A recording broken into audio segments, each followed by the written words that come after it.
Chers amis, cette soirée organisée par l'AML, l'Association des mandataires locaux, Steve Royer et son équipe, est bien plus qu'une soirée de formation.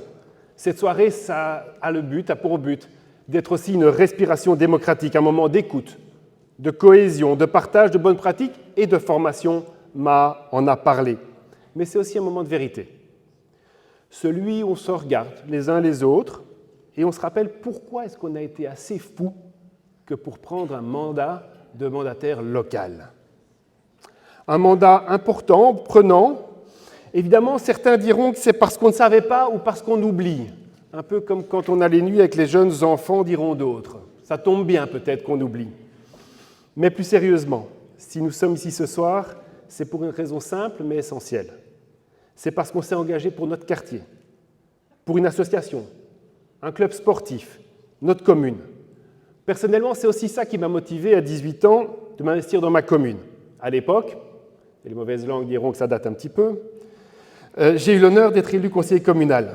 Ce fut une expérience incroyable. Incroyable, mais difficile. J'ai rapidement senti ce que ça voulait dire de faire de la politique, d'assumer les critiques alors qu'on essaye de donner le meilleur de soi-même. Et je dois reconnaître, je dois vous confesser, chers amis, qu'à l'époque, j'ai senti que je n'étais pas prêt. Comme homme, comme personne, à me lancer dans cette arène politique. Je n'étais pas assez armé, pas assez formé, pas assez complet, pas assez solide pour faire ce job difficile que vous faites les uns et les autres tous les jours. C'est pour ça que j'ai décidé d'arrêter et j'ai promis à mon épouse de ne plus jamais faire de la politique, en tout cas, avant que il y avait quand même des petites phrases en dessous, avant que mes enfants soient grands, que je sois suffisamment indépendant et suffisamment construit que pour pouvoir y arriver, suffisamment solide pour pouvoir y arriver. Je vous partage cette petite anecdote pour vous dire que je suis conscient que votre engagement est exigeant et difficile. C'est difficile de rencontrer les représentants syndicaux à l'entrée de ce bâtiment et d'entendre dire « vous n'en avez cure des enseignants ». C'est difficile parce que ce n'est pas ce qu'on ressent, ce n'est pas ce qu'on vit. Mais c'est difficile, mais pourtant on doit le faire. C'est difficile, mais c'est essentiel. Et c'est pour ça qu'aujourd'hui, après une longue carrière dans le secteur privé, j'ai aussi choisi de me réengager, entre autres au niveau communal. Parce que c'est là, dans nos communes, que tout commence. C'est là que bat le cœur de la démocratie. Parce que c'est là que les citoyens nous interpellent, sans détour, sur ce qui touche leur vie quotidienne, leur rue, leur école, leur maison de repos, leur environnement, leur sécurité, leur job comme enseignant, leur passion qui peut être rencontrée. C'est cette confrontation-là que l'on a quand on est élu local. Un élu local, c'est la première ligne. C'est être à la fois la première oreille, le premier regard, le premier recours et parfois le seul. Et c'est cela, au fond, l'essence de notre mouvement. Un engagement concret, utile, humain. Cet engagement, ce n'est pas une posture, c'est une responsabilité. La responsabilité de protéger nos concitoyens quand ils traversent des difficultés, de protéger nos communes quand elles sont sous pression, de protéger la nature qui nous entoure, nos quartiers, nos villages, de protéger les femmes et les hommes qui en ont besoin et ne laisser personne sur le bord de la route, ni aujourd'hui, ni demain. C'est ce que vous faites, chacun, à votre place. C'est pour ça que vous êtes chacun, chacune, les racines de notre mouvement, sa base, son souffle, son avenir. C'est vous qui êtes ces éléments-là. Vous êtes celles et ceux qui incarnent cette proximité, la responsabilité qui transforme nos idées en actes. Et cela, les citoyens le ressentent. C'est pour ça que 68% des Belges déclarent encore faire confiance au pouvoir local, contre à peine 32% pour le niveau régional ou fédéral. Chers mandataires régionaux, fédéraux, n'y voyez pas ombrage ou une critique, mais cela montre que la confiance politique, elle se construit d'abord sur le terrain, au contact de la population.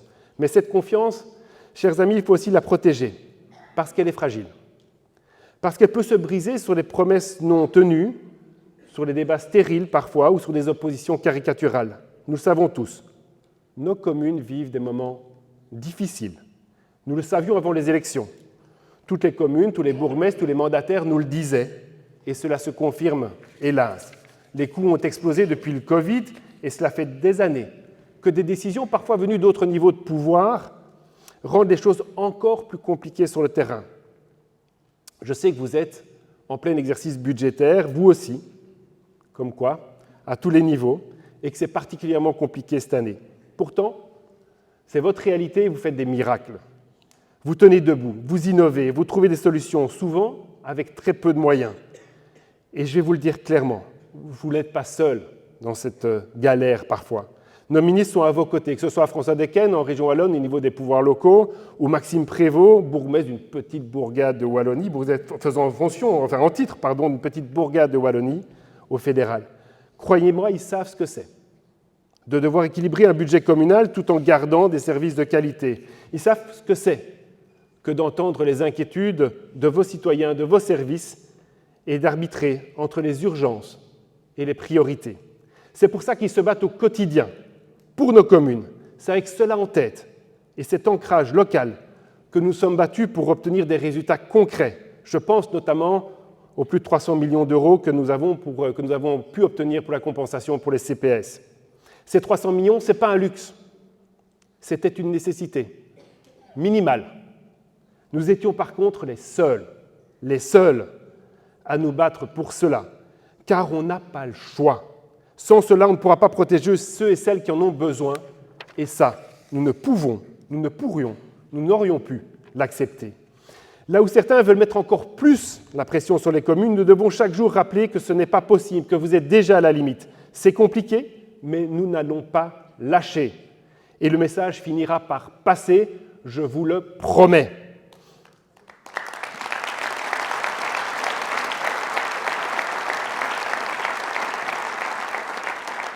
Parce que nous défendons le terrain, pas les dogmes. Nous défendons la proximité, pas l'idéologie.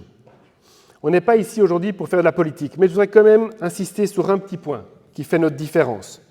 Pendant que nous travaillons à protéger et à réformer avec le plus d'humanité possible, d'autres semblent avoir perdu le cap, leur cap. À gauche, ils attisent les peurs pour éviter le changement.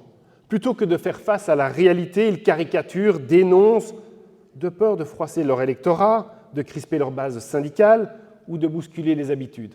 Résultat, ils parlent beaucoup, mais ils proposent et agissent peu.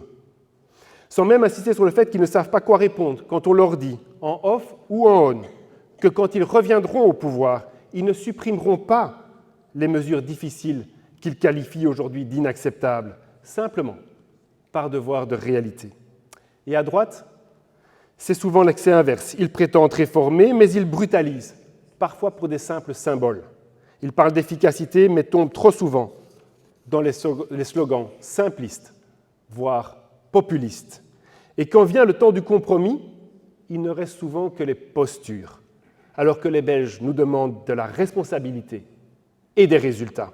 Alors oui, entre une gauche paralysée et une droite qui brutalise, il faut une autre voie, une voie équilibrée, responsable, humaine, une voie qui défend une vision claire et qui protège tout en avançant.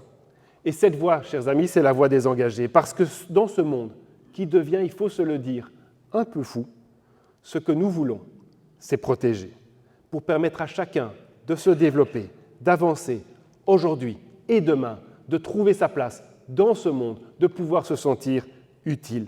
Protéger en commençant par ceux qui en ont le plus besoin. Et c'est ça que vous faites au quotidien dans vos communes. Quand vous aménagez une voirie, vous protégez la sécurité. Quand vous soutenez un projet culturel, vous protégez la cohésion sociale. Quand vous investissez dans le logement, vous protégez la dignité.